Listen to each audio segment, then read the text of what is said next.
In this video, I want to show you how to work a wrap and turn.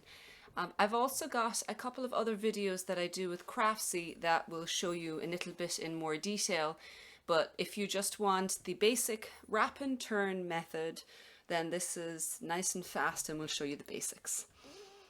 Now, the reason you do wrap and turn is if you want to work a short row, and all you're doing with the wrap and turn is you're putting a loop of yarn around a stitch like here, that when you come back on the next row you work that loop with the stitch that it's wrapped around, and it closes the gap that you would get otherwise when you're working a short row. It's usually the most basic method that's shown for patterns. You can substitute it out for other things if you want, but it's a nice fast one to learn when you're starting out. So to start with, I'll show you the first step, which is how to work the wrap. So I'm going to wrap the next stitch, and all we're going to do on the knit side is slip this stitch purlwise from your left needle to your right needle. Take your working yarn and take it from the back to the front, and then you move that stitch back over. Now, once you finish that, you turn your work to the wrong side because you're getting started on the next short row, and then you will purl the next stitch, stop and give it a little gentle snug. Pull it a small bit because you're likely to get some loose yarn, and if it's loose, that wrap around the stitch here is going to be loose as well. So then I'm going to purl on for a few more stitches here, and I can show you how you do a wrap and turn on the wrong side row. It's very similar. You slip the stitch purlwise again, you take the yarn from the working side to the other side, you slip that stitch back over to the left needle again, and then you turn your work around. And this time your yarn is in the wrong side, so you bring it around, and you can see that creates the little loop or wrap, or sometimes people call it a necklace around the stitch.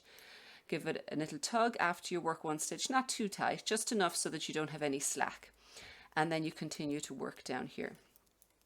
Now I'm going to show you how you go ahead and work those wraps with the stitches, which is often what people end up having problems with. You can see which stitches have the wraps by just seeing this loop here when you get to it. The first method I'll show you is the standard pickup method, which is you take your needle, your working right hand needle, and from the bottom you put the needle through the loop. Then you put it into the stitch that it wraps around knitwise, as if you're going to knit the stitch.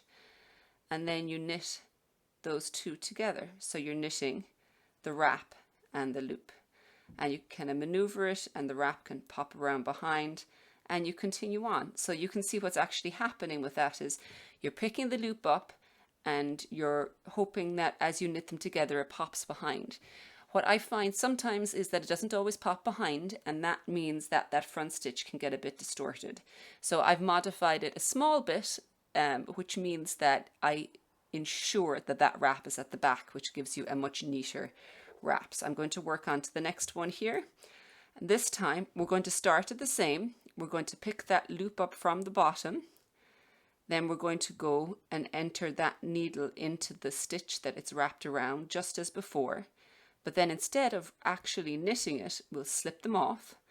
And that allows us to free this wrap. So I'm going to lift the wrap over and sit it behind the stitch, and that means that I can guarantee that my wrap is going to be behind the stitch. And then I'm going to just put my needle back into the front of those stitches again and knit them together. Take care that you haven't lost any slack. Give it a gentle tug, but not too much that you're going to change the tension, and you work on. And I think you'll usually find that that gives a more satisfactory result. You can see this is the first one, and this is the other one over here, and I think this looks sloppier than this one. So even though it takes a little bit more effort, it's probably worth it to get a better result, to force that wrap to sit behind. Now I'm going to purl on over here a little bit. Hang on. So I get to the two purl stitches, and again I'm going to show you two different ways of doing it. There's the standard method where you again just work on the assumption that that wrap is going to pop behind, and then there's the one where I force it to go behind. So I'm going to slow down here. I can kind of just feel the stitches. You can check by turning around to see which one has the wrap, which is this here. So with this, you're actually doing something a little bit funny. You're going to the front of the work. And again, like before, you're putting your needle from the bottom to the top into the loop. The standard method, you pop that up and then you purl those 2 stitches together. And again, you're hoping that that wrap pops behind is what you're assuming. For my method, you do the same thing again from the front of the work. From the bottom, you lift that loop. Instead of popping it on, you actually lift it over the stitch that it wrapped. So you see you've got your wrap then sitting behind. So the first stitch that your needle goes into is the actual stitch, and you can guarantee that wrap is behind. And you're going to purl those 2 together and work on. Let's turn to the right side and we can see how your short rows look. You can see that both methods, they produce pretty decent results, and those stitches should look exactly like stitches. So go try out the wrap and turn method.